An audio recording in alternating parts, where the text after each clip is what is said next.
Hi friends, ಈ ಅನಿಲ್ ಶಾವಿಗೆ use ಮಾಡಿಕೊಂಡು ಶಾವಿಗೆ ಬಾತ್ ಹೇಗೆ ಮಾಡ್ತಾರೆ ಅಂತ ತೋರಿಸ್ತಾ ಇದ್ದೀನಿ. ಶಾವಿಗೆ ಬಾತ್ ಮಾಡೋಕ್ಕೆ ನಾನು ಇಲ್ಲಿ ಟೊಮೆಟೊ, ಹಸಿಮೆಣಸಿಕಾಯಿ, ಕ್ಯಾರೆಟ್ ತುರಿದಿಟ್ಕೊಂಡಿದ್ದೀನಿ.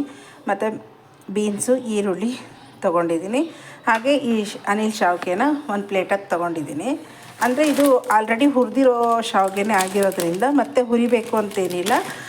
ನಿಮಗೆ ಬೇಕು ಅಂತಂದರೆ ಸ್ವಲ್ಪ ರೋಸ್ಟ್ ಮಾಡ್ಕೋಬೋದು. ನಾನಿಲ್ಲಿ ಒಂದು ಸ್ವಲ್ಪ ರೋಸ್ಟ್ ಮಾಡ್ಕೊಂಡಿದ್ದೀನಿ, ಸ್ವಲ್ಪ ಬೆಚ್ಚಗೆ ಮಾಡ್ಕೊಂಡಿದ್ದೀನಿ. ಬನ್ನಿ ಒಗ್ಗರಣೆ ಹೇಗೆ ಮಾಡೋದು ಅಂತ ತೋರಿಸ್ತೀನಿ. ಇಲ್ಲಿ ಸ್ವಲ್ಪ ಎಣ್ಣೆ ಕಾಯಕ್ಕಿಟ್ಕೊಂಡಿದ್ದೀನಿ. ಎಣ್ಣೆಗೆ ಉದ್ದಿನಬೇಳೆ ಮತ್ತು ಕಡಲೆಬೇಳೆ ಹಾಕೋತಾ ಇದ್ದೀನಿ. ಸ್ವಲ್ಪ ಈ ಕಡಲೆಬೇಳೆ ಉದ್ದಿನಬೇಳೆ ಕೆಂಪಗಾಗಬೇಕು. ಈಗ ಸ್ವಲ್ಪ ಕೆಂಪಗಾಗಿದ ತಕ್ಷಣ ಸ್ವಲ್ಪ ಸಾಸಿವೆ ಹಾಕ್ಕೊಳ್ಳಿ.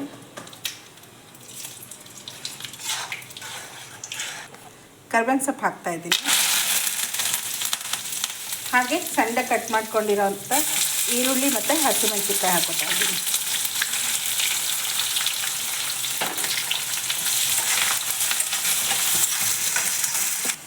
ಈಗ ಈ ಕಟ್ ಮಾಡ್ಕೊಂಡಿರೋಂಥ ಬೀನ್ಸು ಮತ್ತು ಟೊಮೆಟೊ ಹಾಕೋತಾ ಇದ್ದೀವಿ. ಕ್ಯಾರೆಟ್ ತುರಿದಿರೋದ್ರಿಂದ ಸ್ವಲ್ಪ ಲೇಟಾಗಿ ಹಾಕ್ಕೊಳ್ಳಿ. ಕ್ಯಾರೆಟು ತುರಿದು ಮಾಡಿದ್ರೇ ಈ ಶಾವಿಗೆ ಬಾತ್ ಚೆನ್ನಾಗಾಗೋದು. ಸಣ್ಣ ಸಣ್ಣ ಪೀಸ್ ಕಟ್ ಮಾಡೋದಕ್ಕಿಂತ ಹೀಗೆ ತುರಿದ್ಬಿಟ್ಟೆ ಮಾಡ್ಕೊಳ್ಳಿ, ಚೆನ್ನಾಗಾಗುತ್ತೆ. ಈ ನಾರ್ಮಲ್ ರವೆ ಉಪ್ಪಿಟ್ಟಿಗಾದರೆ ಕಟ್ ಮಾಡಬೇಕು. ಈ ಶಾವಿಗೆ ಬಾತಿಗೆಲ್ಲ ಈ ಥರ ತುರಿದ್ರೇ ಅದೇ ಚೆನ್ನಾಗಾಗೋದು. ಇದು ಈರುಳ್ಳಿ ಮತ್ತು ಈ ತರಕಾರಿ ಎಲ್ಲ ಸ್ವಲ್ಪ ಬೇಯಬೇಕು. ಉಪ್ಪು ಹಾಕೋತಾ ಇದ್ದೀನಿ. ಹಾಗೆ ನಾನು ಸ್ವಲ್ಪ ಇಲ್ಲಿ ಶಾವಿಗೆ ಬಾತಿಗೆ ಒಂದು ಸ್ವಲ್ಪ ಅರಿಶಿನ ಪುಡಿ ಹಾಕೋತಾ ಇದ್ದೀನಿ. ಈ ತರಕಾರಿ ಎಲ್ಲ ಸ್ವಲ್ಪ ಬೇಯಿತು ಅಂತ ಅನಿಸುವಾಗ ಈ ಕ್ಯಾರೆಟ್ ತುರಿನ ಹಾಕ್ಕೋಬೇಕು. ಈ ಶಾವಿಗೆ ಉಪ್ಪಿಟ್ಟು ನನ್ನ ಫ್ರೆಂಡ್ಸು ನಾವು ಯಾವುದೇ ಥರ ಶಾವಿಗೆ ಮಾಡಿದ್ರೂ ಒಂಥರ ಮುದ್ದೆ ಆಗಿಬಿಡುತ್ತೆ, ಯಾಕೆ ನೀನು ಹೇಗೆ ಮಾಡ್ತೀಯ ಅಂತ ನನಗೆ ತುಂಬ ಕೇಳಿದ್ದಾರೆ. ಸೊ ಅವರಿಗೋಸ್ಕರ ನಾನು ಈ ಶಾವಿಗೆ ಬಾತನ್ನ ಮಾಡೋದು ಹೇಗೆ, ಶಾವಿಗೆ ಬಾತ್ ಅಥವಾ ಶಾವಿಗೆ ಉಪ್ಪಿಟ್ಟು ಹೇಗೆ ಮಾಡೋದು ಅಂತ ತೋರಿಸ್ತಾ ಇದ್ದೀನಿ.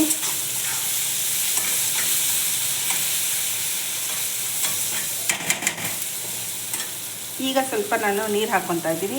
ನಾನೇನಿಲ್ಲಿ ಯಾವುದೇ ರೀತಿ ಅಳತೆನೂ ನೋಡ್ಕೊತಾ ಇಲ್ಲ, ಹಾಗೆ ಕಣ್ಣು ಅಳತೆಯಲ್ಲಿ ಮಾಡ್ತಾ ಇರೋದು. ನೋಡಿ, ಇದೆಲ್ಲ ಈ ತರಕಾರಿ ಏನಿದೆಯಲ್ಲ ಇದೆಲ್ಲ ಮುಳುಗೋಷ್ಟು ನೀರು ಹಾಕ್ಕೊಂಡ್ರೆ ಸಾಕು, ತುಂಬ ನೀರಂತೇನಿಲ್ಲ. ನೋಡಿ, ನಮ್ಮ ತರಕಾರಿಗಳೆಲ್ಲ ಹೀಗೆ ಮುಳುಗೋಷ್ಟು ನೀರು ಹಾಕ್ಕೊಂಡ್ರೆ ಸಾಕು, ತುಂಬ ಹಾಕಲೇಬೇಡಿ. ಈ ಅನಿಲ್ ಶಾವಿಗೆ ಉಪ್ಪಿಟ್ಟಿಗಂತೂ ನೀರು ಹಾಕಲೇಬೇಡಿ ಜಾಸ್ತಿ. ನೋಡಿ, ಇಷ್ಟೇ ನಾನು ನೀರು ಹಾಕ್ಕೊಂಡಿರೋದು. ನೋಡಿ, ಕುದೀತಾ ಇದೆ. ಈಗ ಸ್ವಲ್ಪ ನಾನು ಕೊತ್ತಂಬರಿ ಸೊಪ್ಪು ಹಾಕ್ಕೋತಾ ಇದ್ದೀನಿ. ಈ ಕುದಿಯೋ ಟೈಮಲ್ಲಿ ಏನು ಮಾಡಬೇಕು ಅಂದರೆ, ಈ ಶಾವಿಗೆಯನ್ನು ನಾವು ಹುರಿದಿಟ್ಕೊಂಡಿರ್ತೀವಲ್ಲ, ಹುರಿಲೇಬೇಕು ಅಂತೇನಿಲ್ಲ. ನಾನು ಸ್ವಲ್ಪ ರೋಸ್ಟ್ ಮಾಡ್ಕೊಂಡಿದ್ದೀನಿ. ಸ್ವಲ್ಪ ಅಂದರೆ ನೋಡಿ ಇಷ್ಟೇ, ಕಲರ್ ಏನು ಚೇಂಜ್ ಆಗಿಲ್ಲ, ಸ್ವಲ್ಪ ಬೆಚ್ಚಗೆ ಮಾಡ್ಕೊಂಡಿದ್ದೀನಿ. ಈ ಶಾವಿಗೆ ಎಲ್ಲ ಹಾಕೋತಾ ಇದ್ದೀನಿ. ನೋಡಿ, ಈ ಥರ ಕಲಸಾದ್ಮೇಲೆ ಒಂದು ಪರ್ಫೆಕ್ಟಾಗಿ ಹಿಂಗೆ ಟೈಟಾಗಿ ಮುಚ್ಚೋ ಥರದ್ದು ಒಂದು ತಟ್ಟೆ ಮುಚ್ಚಿಬಿಟ್ಟು ಗ್ಯಾಸ್ನ ಆಫ್ ಮಾಡ್ಕೊಂಬಿಡಿ. ಶಾವಿಗೆ ಬಾತು ಅದರಲ್ಲೇ ಸ್ವಲ್ಪ ಹಬೆಲೆ ಬೆಂದು ರೆಡಿ ಆಗುತ್ತೆ. ಬನ್ನಿ, ಒಂದೆರಡು ನಿಮಿಷ ಆದಮೇಲೆ ಶಾವಿಗೆ ಬಾತ್ ಹೇಗೆ ರೆಡಿಯಾಗಿದೆ ಅಂತ ತೋರಿಸ್ತೀನಿ. ನೋಡಿ, ಎಷ್ಟು ಪರ್ಫೆಕ್ಟಾಗಿ ರೆಡಿಯಾಗಿದೆ ಅಂದರೆ, ನೋಡಿ, ಮುದ್ದೆ ಥರ ಬರೋದಾಗಲಿ ಏನೂ ಇಲ್ಲ, ಎಷ್ಟು ಬಿಡಿಯಾಗಿ ರೆಡಿಯಾಗಿದೆ ನೋಡಿ ಶಾವಿಗೆ ಬಾತು. ಈ ಥರ ಒಂದು ಸತಿ ಟ್ರೈ ಮಾಡಿ. ನೀರನ್ನ ನಾವು ಅಳತೆ ಹಾಕ್ತೀವಲ್ಲ, ಅದು 1 ಗ್ಲಾಸ್ಗೆ 2 ಗ್ಲಾಸು ನೀರು, ಅದು ಏನಿದ್ರು ಅನ್ನ ಮಾಡುವಾಗ ಅಷ್ಟೇ, ಮತ್ತು ರವೆ ಉಪ್ಪಿಟ್ಟು ಮಾಡುವಾಗ ಮಾತ್ರ. ಈ ಥರ ಮಾಡಬೇಕಾದ್ರೆ ಹೀಗೆ ಕಣ್ಣು ಅಳತೆಯಲ್ಲೇ ಹಾಕ್ಕೊಳ್ಳಿ. ಶಾವಿಗೆನ ಅಳತೆ ಮಾಡಿದ್ರೆ ಸರಿ ಆಗಲ್ಲ. ನೋಡಿ, ಈ ಥರ ಹೇಳಿದ್ನಲ್ಲ, ಸ್ವಲ್ಪ ನೀರು ಹಾಕ್ಕೊಳ್ಳಿ. ಅದು ಹಬೆಯಲ್ಲಿ ಬೇಯೋದೇ ಇಲ್ಲ. ಇಷ್ಟೇ ಸಾಕಾ ಅಂದ್ಕೊಳಕ್ಕೆ ಹೋಗಬೇಡಿ, ಹಬೆಯಲ್ಲಿ ಬೇಯುತ್ತೆ. ಸ್ವಲ್ಪ ನೀರು ಹಾಕ್ಕೊಂಡು ಈ ಥರ ಮಾಡಿ ನೋಡಿ ಹೇಗಿದೆ ಅಂತ ನನಗೆ ಕಮೆಂಟಲ್ಲಿ ತಿಳಿಸಿ. ತಿಂದು ನೋಡಿ, ಈ ಥರ ಮಾಡಿಬಿಟ್ಟು ಹೇಗಿರುತ್ತೆ ಅಂತ ನಿಮಗೆ ಗೊತ್ತಾಗುತ್ತೆ. Thank you.